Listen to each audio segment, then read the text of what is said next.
So as I mentioned earlier on, I'm going to be having an amazing interview right now with Raquel from the Leaky Shack Foundation. So the Leaky Shack Foundation is a community development project in Heideveld. The Leaky Shack Foundation strives to care for all children and people in the community on all possible levels, whether it be food, daily care, schooling, clothing, or any type of development. So without further ado, hi Raquel. How are you doing today? Hi, Jamie. I'm doing well. Hi, viewers.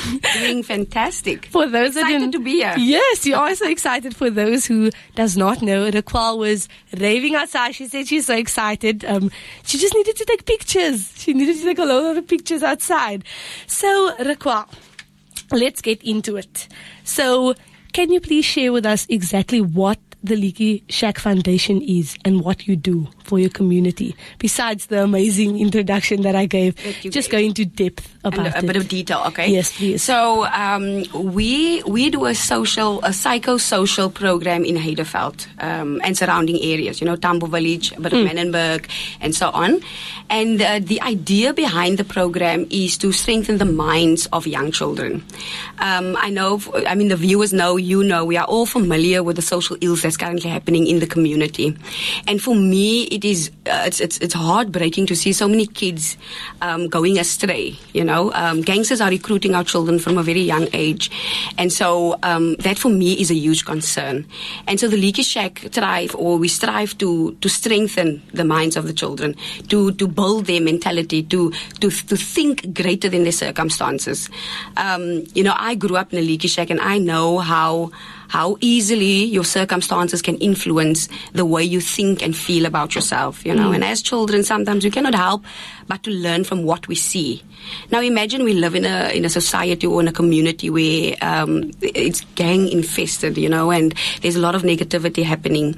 Our children are exposed to so much negativity to a point where they think this is okay. This is what I want to become. This is what I'm going to do. Gangsters make things look so cool, and kids tend to believe that this is the way to go. Yeah. This program focuses on changing that mentality, providing the children with the necessary tools to go back into that community that is infested with negativity and gangsterism, and say, you know what, I choose to be different. I choose to have a better life. I am successful, and we just show them the steps that they need to take to become successful. So I've committed to about a 5-year program with each and every child that's part of the program. So my dream personally, Jamie, is to walk with you up until matric, so that you can be better positioned for employment at least, and then to leave you in front of the gates of varsity university. Yes. We need to break those cycles, the cycle of poverty. That's beautiful. And also, you mentioned change. It is hard, coming from Heideveld myself, and you want to make a change or you do something that's different. People often look down on that, especially in your career path. I'm literally working on radio. If you come from more or less, a colored household, that's not a typical job in terms of that. And so, yes, gangsterism flashes that life, man. This is the life for us. Have you had instances where that has actually happened while, a child is part of your organization? And, gangsters or people that's flashing the life come and they offer them something better? Have you had that? Yes. Wow. We've had 2 or 3 cases, but the beauty about, like I said, the program, there's a feedback mechanism that I use to evaluate how well the child is doing in different circumstances. Meditation, mindfulness, and all of that is part of it. But we have had cases where our children are being approached to be involved in gangsterism. But it is amazing how the kids just somehow, something inside of them kicks in and says, you know what, this is not for me. And then, we are not perfect, but we are trying to instill that, I call it to strengthen the constitution of the child. Yes. To say, I don't want to. I don't want to be part of this. So, of course, we are not saying that our children are not confronted by gangsterism and they are not confronted by all these negative things that's happening. We are saying when you do, this is what you need to do in order for you to overcome and to avoid that. Yeah. And also, in terms of programs, can you tell us what specific programs you run at the Leaky Shack Foundation? So it's the social, psychosocial program, which is the life skills program. In other words, just psychosocial is just a nicer term. Yeah. I'm on radio. But we have, the newly one that we just added is the diversion program, where I am looking at youth, children ages 12 to 13, that is primary school dropouts. So I've spoken to social development, and we're trying to get a diversion program to get them away from, because they are already in conflict with the law. So what can we do to assist these kids? Because this number is increasing by the day, and it really is shocking that we have so many primary school dropouts. So where do these kids go? What happens to a child that is running around on the streets and has nowhere to go, no school? They're obviously not being cared for. What can we do to assist as community leaders? And that is one of the programs that I'm heavily looking into, which is a diversion program. Then we have the life skills program, which my youth can tell you about that. And then we have the odd feeding schemes. I don't focus much on the feeding schemes like I used to, because I really do believe in, teach me how to fish, and I'll know how to fish for the rest of my life. So for those who have just tuned in, we are joined by Raquel, as well as Imtiaz and Ashlyn as well. Yes. They are part of the youth program, and so I want to shift a bit and ask them, youth that are involved. What is it like being a part of the foundation? What do you experience? What's the experience like for you? What's it like being a part of the foundation? Okay. They're arguing about who has to go first. Ladies first, women first. Okay. For me, I would say as the program really it gives you a different perspective of life, really. Yes. I would say that I'll take it from, I'm gonna just give an example. The program increases our self-confidence, really, and our self-belief, because when we came to the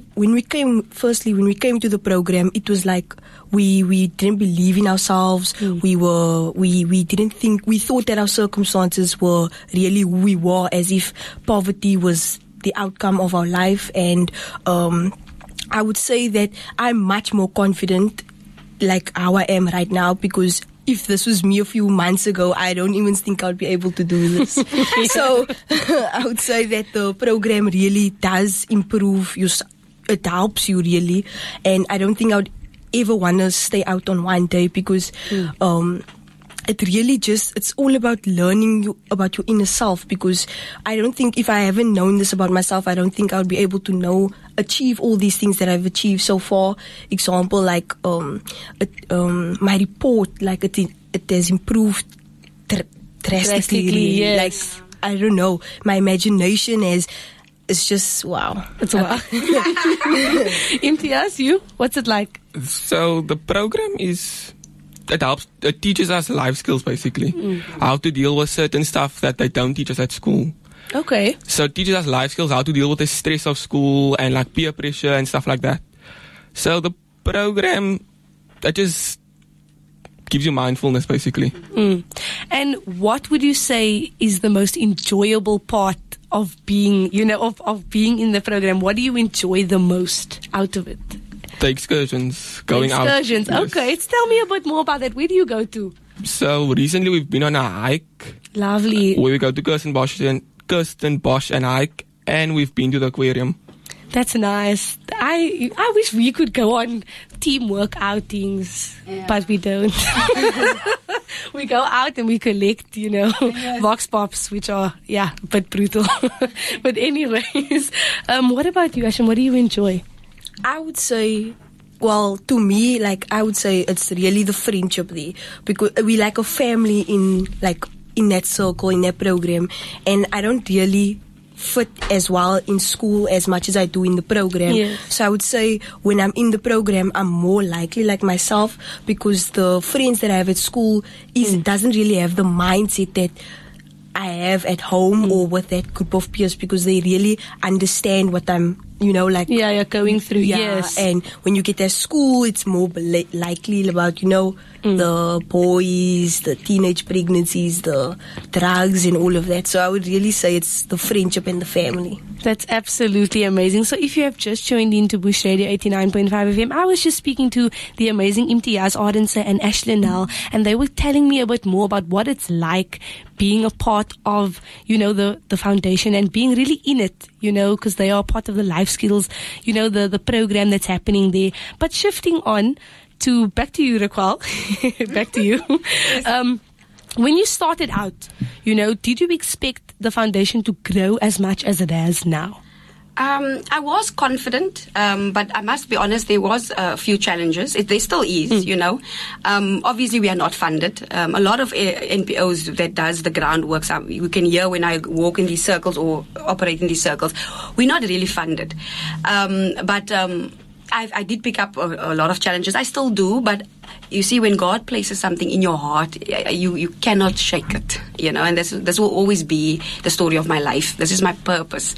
And then I continue to strive every day. And the beauty about what I see is that the children, their lives is changing. And that gives me hope. That inspires me to continue.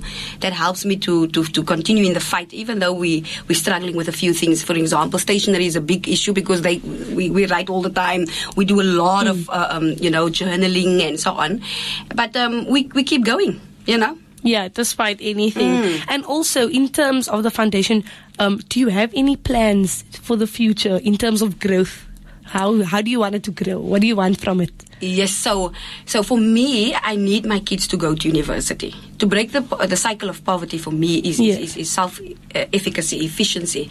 Our children need to break the barriers, the limiting self-programming that we've been given, the generational trauma and generational poverty that's been given to us. We need to break that cycle. And my commitment to the parents, and I must really say, Jamie, my parents are amazing. They are the ones that are supporting me, and they are the reason for the success. Because they are also committed as much as I am committed, so that makes my job easier. But for me personally, I would love to see each and every child go to university. Wow. Or that's reach whatever amazing. Success, whatever the term success defines or what it means to them. Yes. But we want to walk that road and see that happens. And so we welcome all the children as much as we can, but we recognize that we need assistance. Because as much as I would love to help everybody, we need help ourselves, And on average, how many kids are part of the program right now? 25. 25. That we can accommodate in the space that we have, but we would love to have 50. Of course. Yes. Of course, any foundation would want, things to grow. And also, just looking back on everything that you've done, do you have achievements that you are extremely proud of besides, just running the foundation on its own? Because, of course, that's a lot of work. But is there a highlighted moment that you will just remember forever? Can you share that? About the foundation? Yes. Yes, it's the graduation. So we planned the graduation. It was on the 25th of May. So we planned it, and before then, I've done events, a lot of events, and I know how nerve-wracking it is, and I know how you have to get different stakeholders to create this beautiful picture that you have in your mind. Yes. And everything I do, I approach the kids first because trust and relationship building is very important to me. And so I asked them, I said, guys, look, I want to get this lady to come in and be the speaker. I want a motivational speaker. I want an occupational therapist. I want UCT. And I had all these different people come and run their graduation. And you know what? The kids said to me, but why can't we do it? You've taught us to be self-confident. Why can't you do it? And I swear to God, they ran their own graduation. It was a huge success. I mean, the place was full. The hall was full. The parents was there. We had friends and family come and see the day. We had the red carpet. And on our guests, the list, the not the menu, but the list that you give at the door, the program, as the parents came in, because we kept it a secret, we gave them the program, and on the program you would see your son's name, and next to your son's name is motivational speaker. Wow. We had Imtiaz that was he did the graduation speech. Ashen was telling us the history about Leaky Shack. And so that for me was a highlight because it proved that the program is working. This type of intervention is important in the life of a development child, a child that's their age. That's beautiful, man. And just before I let you go, do you have any words of motivation for the parents out there, or anyone that wants to start their own foundation or be a future Raquel? What words of inspiration do you have for them? I was thinking about it today. Sometimes, when you hear the stories and again, you are affected by the social ills, you do get despondent, and especially when leaders don't come to the party. We look up to our leaders to help us, to assist us. Now, with a new pandemic, which is gender-based violence, and sometimes it can feel a little bit bleak for you. You look at young children, it's not okay for children, for young girls to be abused the way they are today, and so you can feel demotivated, and it does touch you as a human being. But when we look at the achievements and how much the children need us, we need to reach out as community leaders, and we need to continue on this road to help and to try and change this pandemic that we have currently in the community, which is the drugs, the gender-based violence, and poverty. We can, I'm testimony of it, and you don't need to have a lot. My passion is my vehicle. Continue, as tough as it is. Look in the eyes of those children and you'll see why God placed you there. There's a reason. And it's always a great opportunity or a blessing for me to be in the midst of or to be afforded the opportunity to influence young minds, because I think children are absolutely remarkable. I think they are the future. They are everything. Speaking of children, Ashton and Imtiaz, do you want to give a shout out to anybody before I let you go? To your friends, to your family, anybody? Go for it. This is the time. No one. Really. You have nobody, not even the fellow people at the group. Nobody. Hello guys. Hello Failidim. Okay, Imtiaz. Just everybody who's listening from the group, and all my family that's listening. Awesome. That's absolutely amazing. For everybody that just joined in now, I was joined by the amazing Raquel as well as Imtiaz and Ashton, and they were telling me about the Leaky Shack Foundation based in Heideveld and what they do. It is absolutely amazing. Thank you so much, guys, for coming through today. I really enjoyed having you. This is a good conversation. Thanks.